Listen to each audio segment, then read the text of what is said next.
Boa tarde a todas, todos. Cumprimento o nosso presidente, Sérgio Bútica, cumprimentando os companheiros aqui da mesa, também o Glaucio, vários amigos.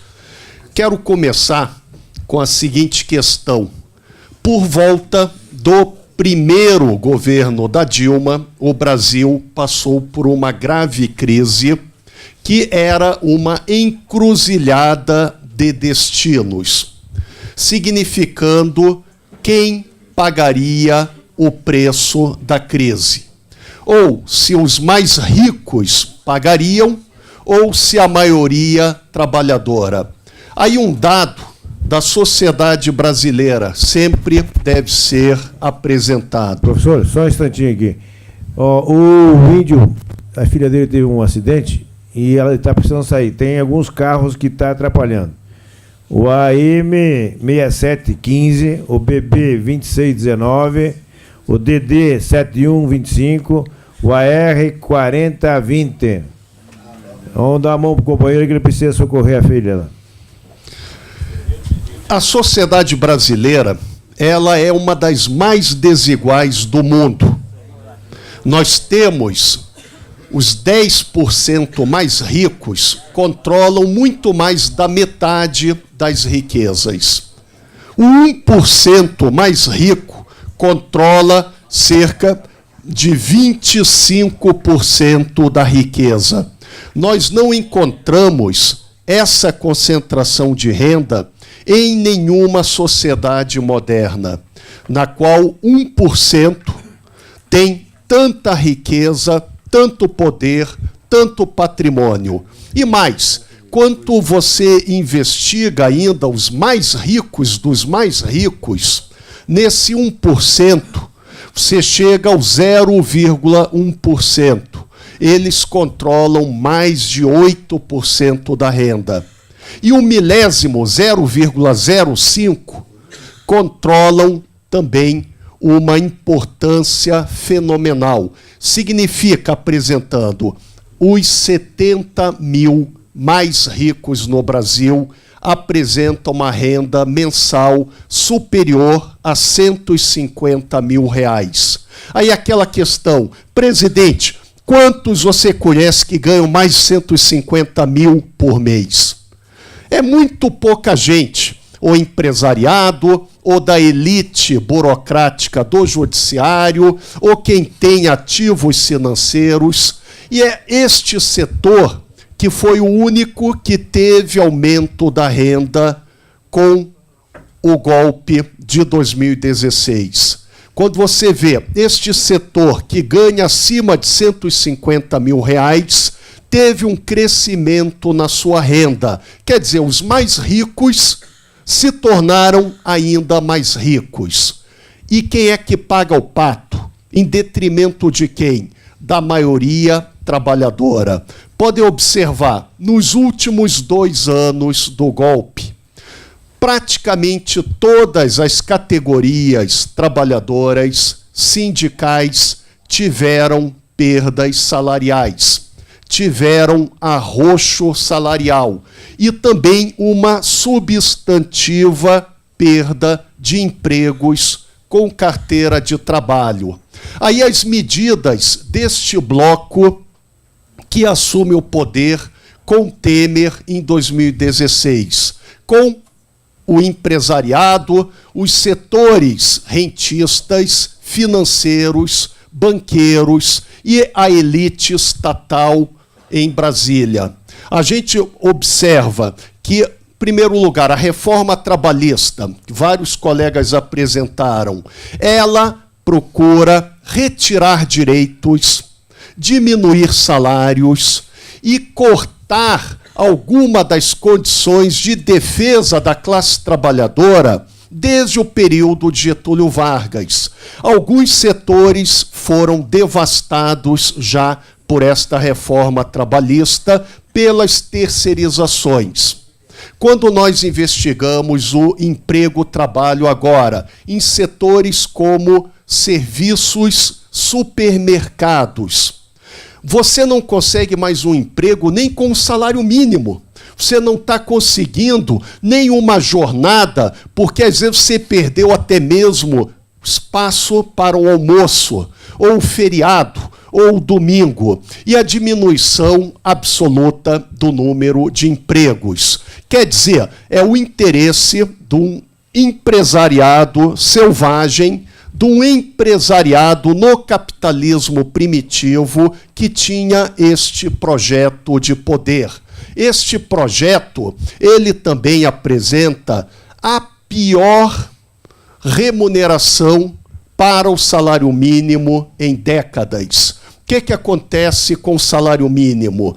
Perdas reais de poder aquisitivo. Lembrando que muitos setores sociais, aposentados, no interior, até aqui na região metropolitana de Curitiba, tem como referência o salário mínimo. E há uma perda absoluta em termos de valores reais de poder aquisitivo. Isto significa que este plano dos golpistas jamais poderia ser realizado num ambiente democrático. Pela democracia, eles não implementariam este grande conjunto de medidas neoliberais.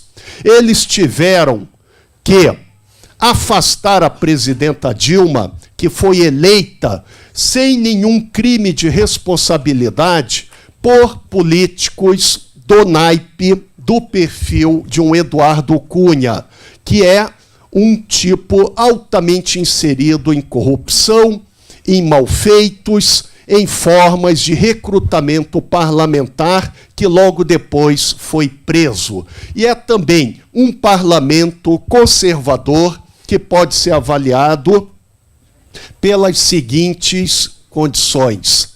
Nós temos na Câmara e no Senado grandes oligarquias familiares. Quem assistiu o impeachment, o golpe, percebeu como eles sempre destacaram a minha família, porque é uma política atrasada, pré-moderna, em que nós temos oligarquias familiares. Oligarquia é o governo de poucos, atacando os salários, atacando, o emprego, atacando a carteira de trabalho e também aquelas PECs, as emendas constitucionais, atacando investimentos públicos na educação, na saúde e o ataque a todos os direitos sociais. Quer dizer, os golpistas também estão cortando recursos da saúde. Podemos ver a piora no atendimento médico. Na educação, reforma do ensino médio autoritária. E aí mais um dado que, do nosso ponto de vista, é um dos mais graves dos últimos 2 anos, depois que Temer e seu bloco golpista assumiram sem terem sido eleitos para a presidência da República. E o partido que vai compor o ministério é o PSDB, que perdeu a eleição presidencial. Os democratas perderam a eleição. Quer dizer, é um golpe parlamentar que procura trazer vantagens e recursos para os mais ricos, para a classe dominante, para este mau empresariado, muitas vezes com o sentido de desnacionalizar a forma do Estado brasileiro. Qual é o pior indicador? Crescimento da mortalidade infantil depois de anos de decréscimo. Quer dizer, com o golpe, os dados da mortalidade infantil, número de crianças, bebês, mesmo gestantes, que passaram a morrer devido à perda salarial, devido ao aumento do preço dos combustíveis, do gás. Quando você aumenta o gás, você aumenta a gasolina, você aumenta o diesel, vai ter um efeito em cadeia em toda a economia, chegando no lar dos trabalhadores mais carentes. porque não podem mais nem comprar gás, tem que improvisar com lenha, com outras formas.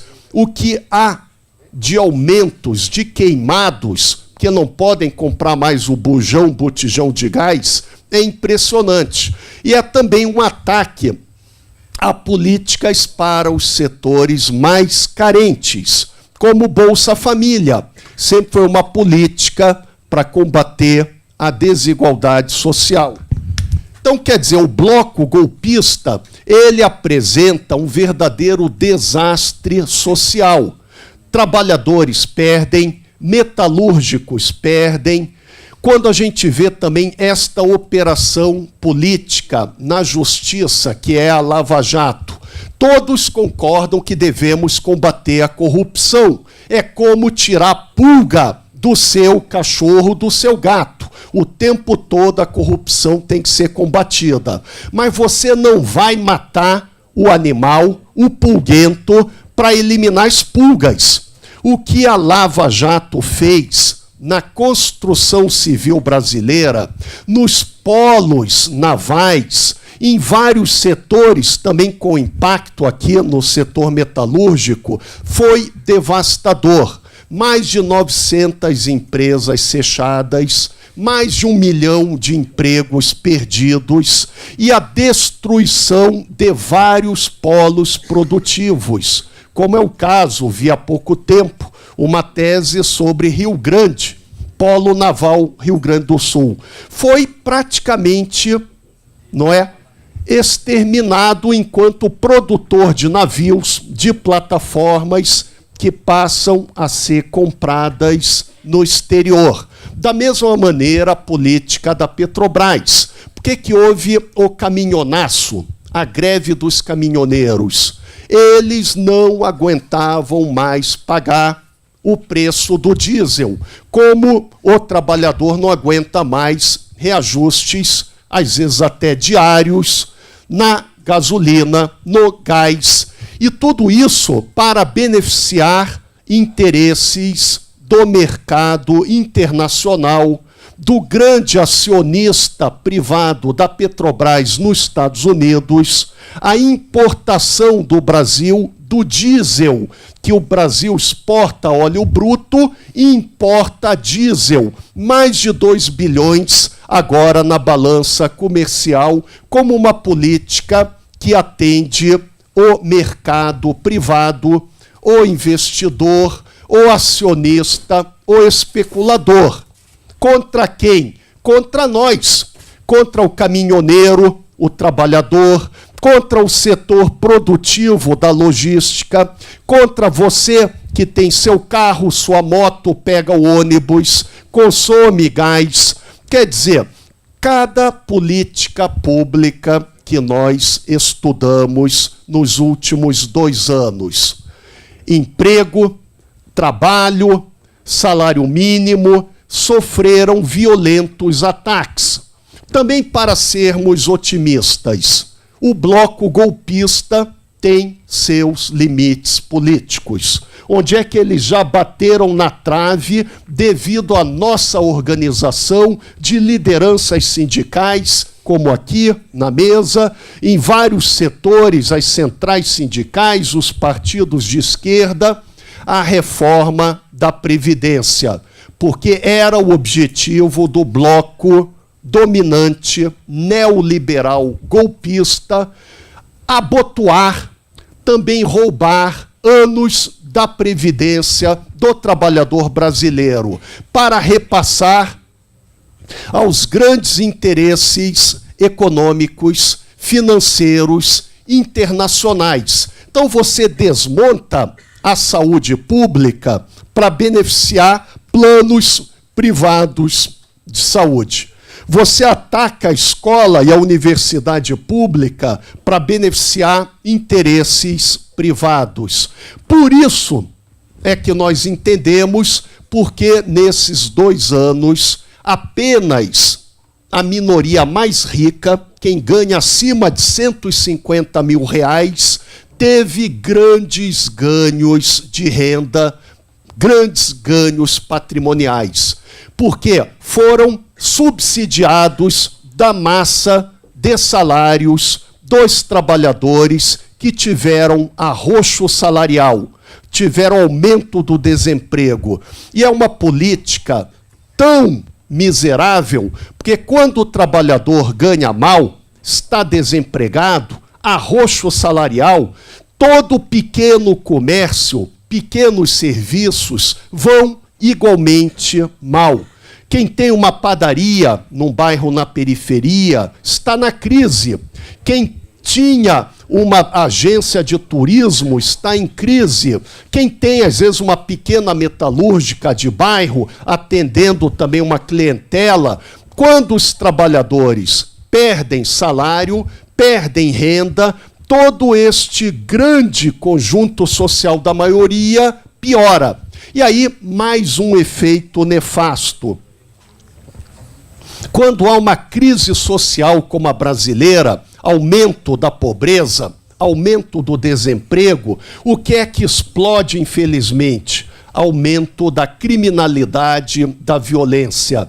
Todas as cidades brasileiras se tornaram muito mais violentas.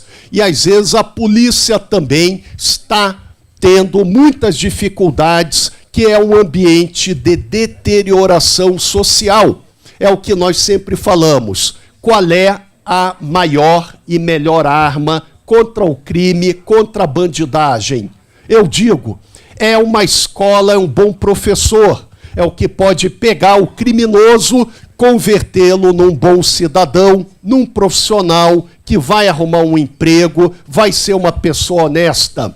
Sem escola, sem emprego, sem valores, com arroxo salarial, desemprego e miséria, explode a criminalidade. É o cenário que nós estamos enfrentando. Ao lado do retorno, crescimento da mortalidade infantil, que não acontecia há décadas, e foi mais uma consequência deste golpe. Isto significa que quem pagou o preço da crise fomos nós, trabalhadores, professores, camponeses, pequenos funcionários públicos. E quem é que ganha com este golpe? De acordo com todas as estatísticas, este setor milionário do grande empresariado, da grande acumulação capitalista e setores internacionais. Quando você deixa de fazer uma plataforma no Brasil, você está dando emprego para o estrangeiro.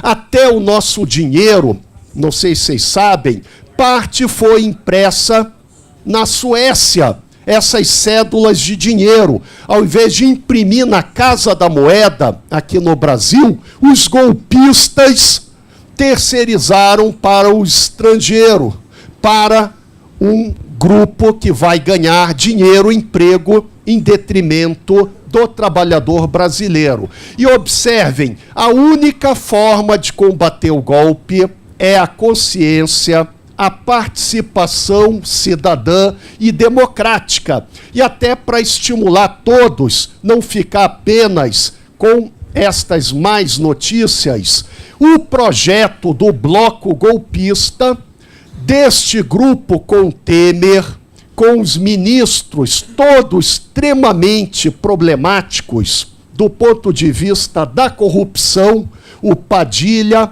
o Moreira Franco, fora aqueles que já saíram, não é que a gente viu, Gedel, outros continuam também, o Jucá, o PSDB, os democratas, o plano deles era meter a mão na tua aposentadoria.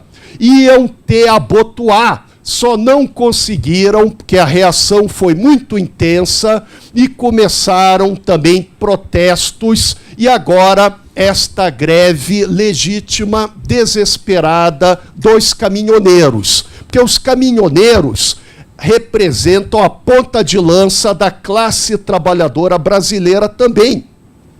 Você vê muitas vezes no arroxo salarial, sem emprego, daqui a pouco a piora na saúde, na educação. Então, é um segmento que mostra uma grande, profunda insatisfação com o golpista Temer. Pesquisa agora do fim de semana é a pior avaliação de popularidade da história das pesquisas. Mais de 82% consideram péssimo e ruim. Apenas 3% consideram positiva a gestão golpista de Temer e seus ministros. Vocês conhecem alguém que avalie positivamente o Temer, a não ser que você tenha recebido um cargo comissionado, a não ser que você seja do judiciário, esteja ganhando mais de 100 mil por mês acima do teto. E, aliás, vai lá onde é o Poder Judiciário e vai numa escola que é do mesmo estado na periferia. Parecem dois planetas diferentes, mas pertencem ao Estado, só que o professor ganha menos que o auxílio moradia da Justiça. E vejam também que quando eles passam a reforma trabalhista, a precarização, a terceirização, algumas dessas empresas aumentaram sua rentabilidade e a lucratividade de maneira extremamente alta. Eu tenho contatos em empresas, até da construção civil, e eles falaram o seguinte: olha, professor, a gente poderia dobrar o salário de todo mundo aqui na obra, toda a peãozada do contramestre, do engenheiro. Só que a empresa ia ter um lucro bem menor, bem pequeno, que ainda seria muito bom. Da mesma maneira, a gente está observando que você, trabalhador, sofreu perdas trabalhistas, de cidadania, de direitos sociais. E, além do mais, qual teria sido o motivo do impeachment, do impedimento da Dilma? Pedaladas fiscais que nunca existiram. E quando a gente vê, o Temer tem inúmeras denúncias de corrupção a cada dia. No Porto de Santos, obras da filha dele com o Coronel Lima, as malas dos irmãos Batista, e é também a percepção popular, e a mesma de nós na universidade, que é a seguinte: alguém aqui acha que rico vai para a prisão? Alguém aqui acha que a justiça trata de maneira igual trabalhador e empresário? É aquele dado que as pesquisas mostram, que a justiça no Brasil, ela é de classe. Alguém como Aécio Neves, que é um grande símbolo dessas oligarquias familiares. Ele é filho de deputado, neto do quase presidente Tancredo Neves, é toda uma família política em Brasília, no parlamento, antes no Rio de Janeiro, quando era capital, há décadas e séculos. Eles são grandes fazendeiros, grandes latifundiários. Tinha uma grande fazenda no interior de Minas, lá no município de Cláudio. Tinha uma bela sede.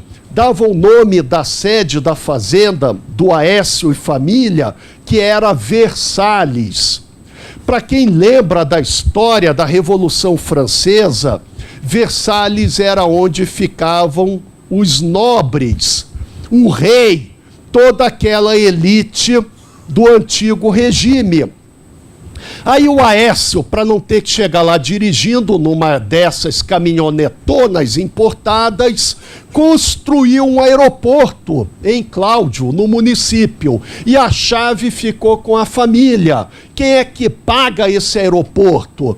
Mostra o caráter da elite tradicional brasileira, dessa classe dominante. E aquilo que nós estudamos muito na universidade: poder político no Brasil passa de pai para filho ou filha. Você tem poucos grupos familiares. Mesma coisa que no Paraná, você tem uma grande família no poder. Agora, a governadora Cida Borghetti, o marido dela, deputado federal, ex-ministro Ricardo Barros, a filha, deputada estadual Vicky, o cunhado Silvio Barros, secretário de Estado. Antes, a família Richa, governador Beto Richa, a mulher Fernanda, que era dos banqueiros Andrade Vieira, a Fernanda Richa, secretária de Família e Desenvolvimento Social, o irmão José Richa Filho, Pepe, área de infraestrutura, obras, pedágios, o filho secretário municipal, e estão sempre no Estado. Aí pense você, amigo trabalhador, amiga trabalhadora. Às vezes é uma dureza alguém estudar para terminar o ensino médio, fazer um curso técnico, muitos também fazem curso superior, daí depois vai arrumar um emprego. Quando eu levanto hoje para grupos, quem hoje consegue com facilidade arrumar, aqui em Curitiba mesmo, região metropolitana ou no Paraná, um emprego com carteira de trabalho assinada acima de 5 salários mínimos? Tá fácil arrumar ou não, minha gente? Diria, com um salário mínimo, professor, já não consigo. E eu tenho curso técnico, tenho carteira de trabalho, e eles querem, às vezes, aquele esquema que você não vai ter 13º, não vai ter férias, vai ter que trabalhar nas piores jornadas, vai ter que estar na máquina na hora do seu almoço. É ou não é, presidente? Enquanto isso, eles só aumentaram os dinheiros nos paraísos fiscais, aumentaram o dinheiro da lucratividade empresarial. Quer dizer, não é possível uma sociedade que não haja salário, direitos sociais, emprego. Isto é o que mostra um avanço da sociedade. E nós tivemos, no período do Lula, 10 anos de grande crescimento, de diminuição das desigualdades.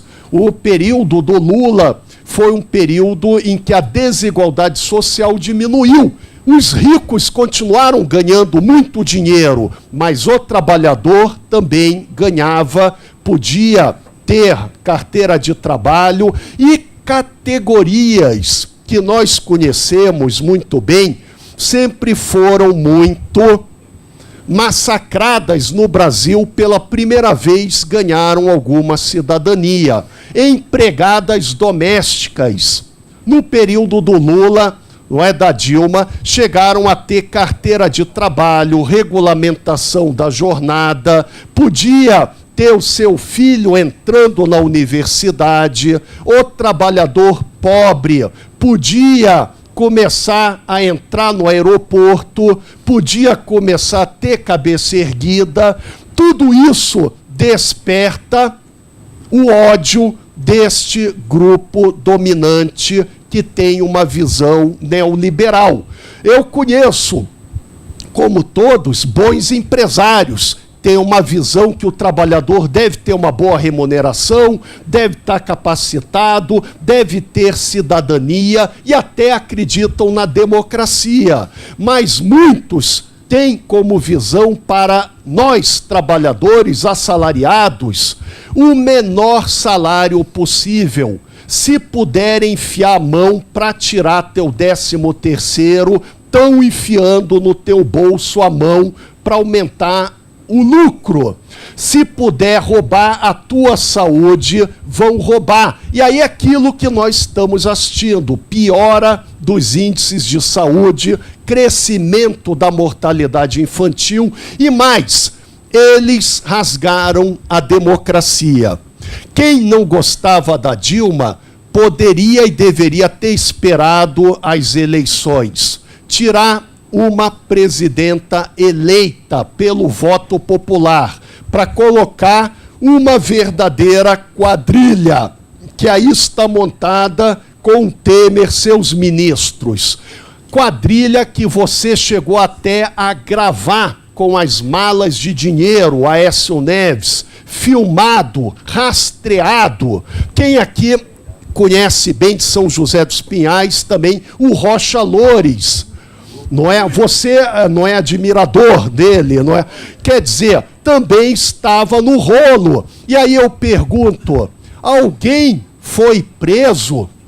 Alguém foi processado? Onde é que está o Aécio Neves?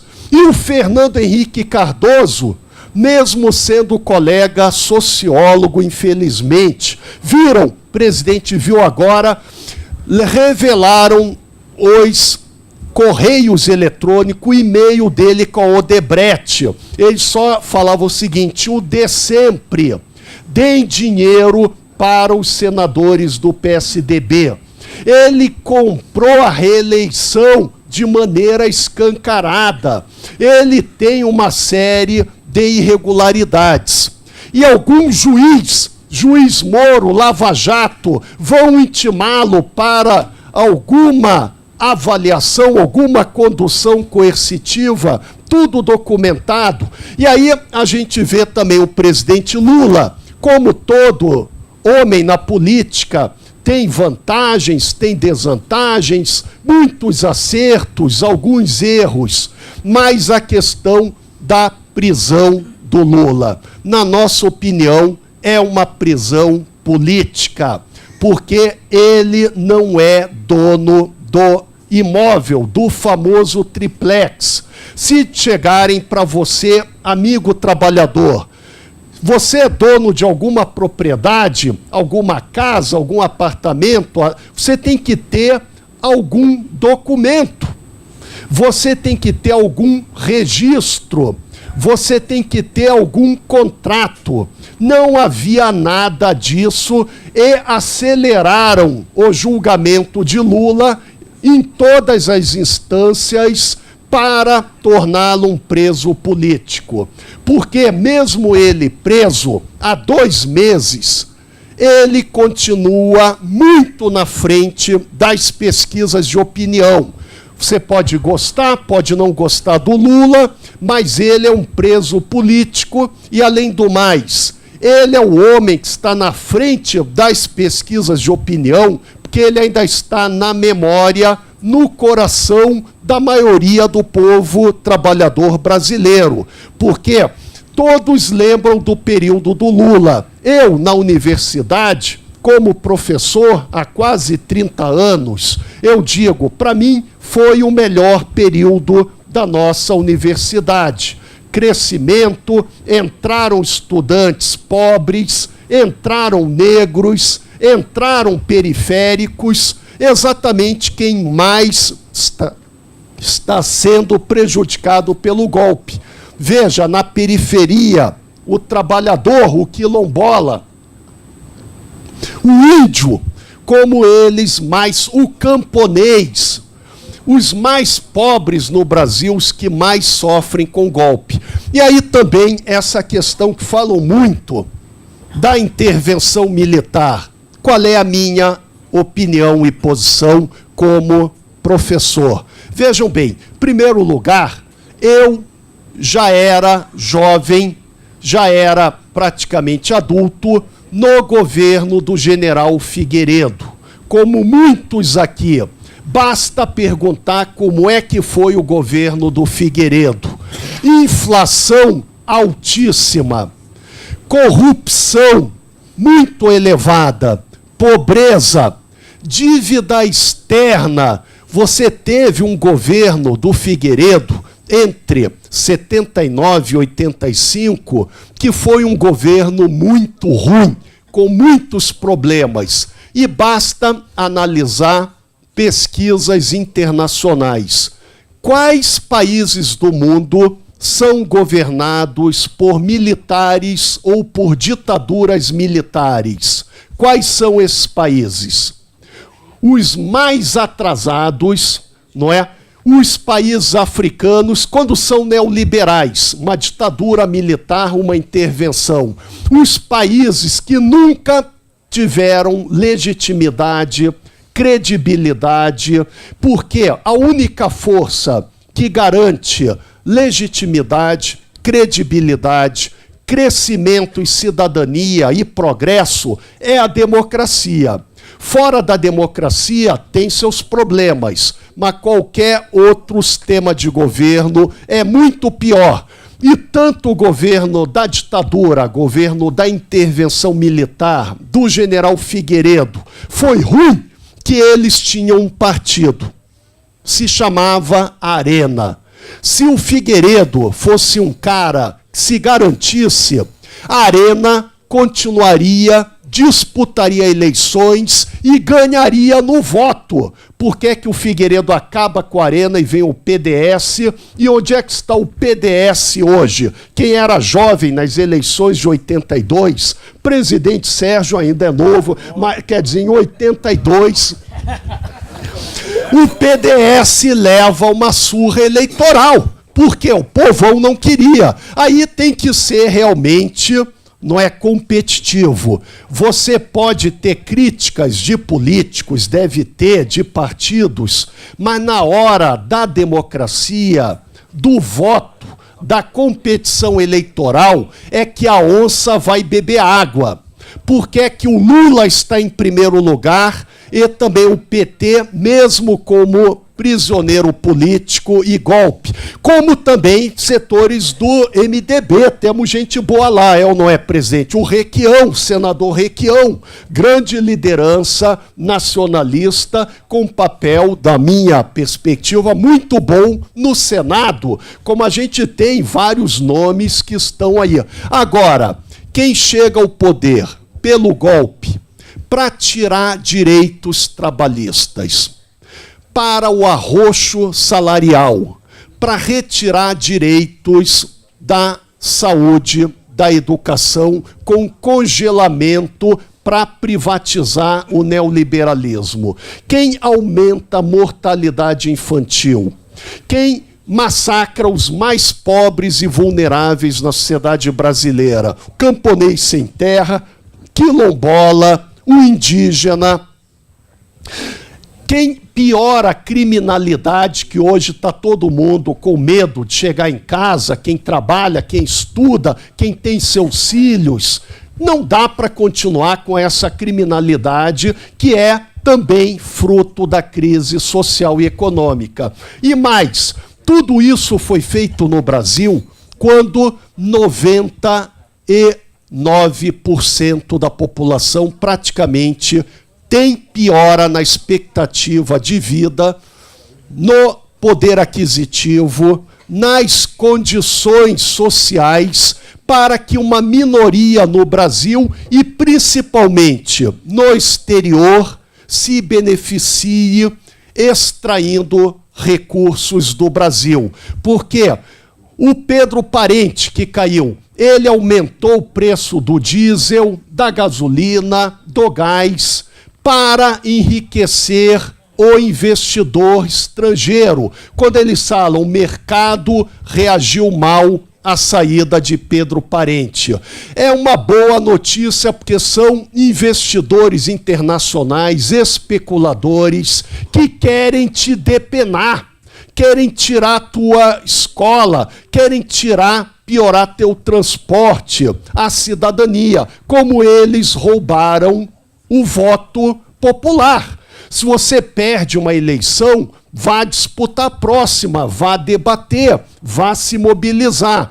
Agora, um golpe tira uma presidenta honesta com pedaladas fiscais para implementar o pior programa de saque, de extorsão da história brasileira, piorando os salários e queriam mais. Queriam, não é, também chegar nas nossas previdências. Só não chegaram porque começou uma reação. Tudo isso mostra o cenário e que nós devemos estar atentos. Ler com muito cuidado a conjuntura, porque nossos empregos, nossos futuros e também as empresas privadas ou públicas no Brasil, todas foram ameaçadas pelo golpe. E sabendo quem estava lá era gente do naipe do Eduardo Cunha. Alguém aqui considera o Eduardo Cunha honesto? Levante a mão. Fale, professor, eu acho que o Eduardo Cunha ele é um herói republicano. Ele é um homem honesto, não é? Você tem um colega aqui, não é? Não é? Você chegar assim... Quem aqui compraria um carro usado do Temer? Você quer comprar um carro usado do Temer ou não? Ou também colocando o Moreira Franco, o Angorá. Quer dizer, eles chegaram lá pelo golpe. Qual é a lição que passam para a sociedade brasileira? Somos todos estelionatários, golpistas? Não. Aqui todo mundo, pelo que conste, é trabalhador, é honesto, está lutando para melhorar de vida, está estudando, está com hora extra, está lutando com a sua família. E o que a gente viu nesses 2 anos foi uma extorsão internacional como essa do petróleo. Mas também você vê cada setor privatizado. A Vale do Rio Doce fez o que com a natureza, com o Vale do Rio Doce? Você ali beberia água do Rio Doce? Privatizar fez bem para o Rio Doce? Privatizar fez bem para quem tem muito dinheiro na Bolsa de Valores, para quem é especulador, para quem é grande empresário, para quem é trabalhador, para quem mora naquela região, só teve prejuízos. E eles querem acabar com tudo que é produtivo de progresso no Brasil. Uma Embraer, que era um orgulho nacional, produzindo aviões, tecnologia, aeronáutica, queriam entregar para a Boeing. Queriam entregar os foguetes lá em Alcântara.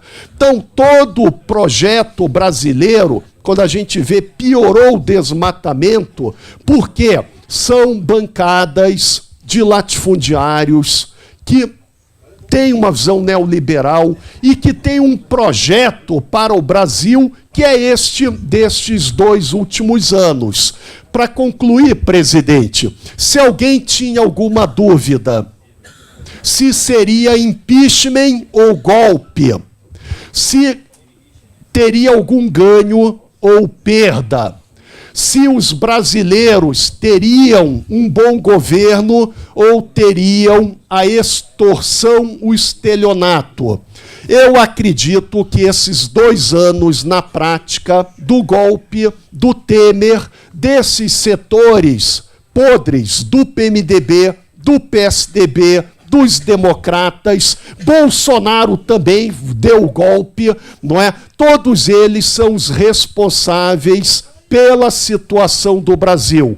E a pergunta agora colocada é a seguinte: se nós tivermos oportunidade democrática pelo voto, você vai se manifestar se você apoiou os resultados desses 2 anos ou se você é contra tudo que está aí.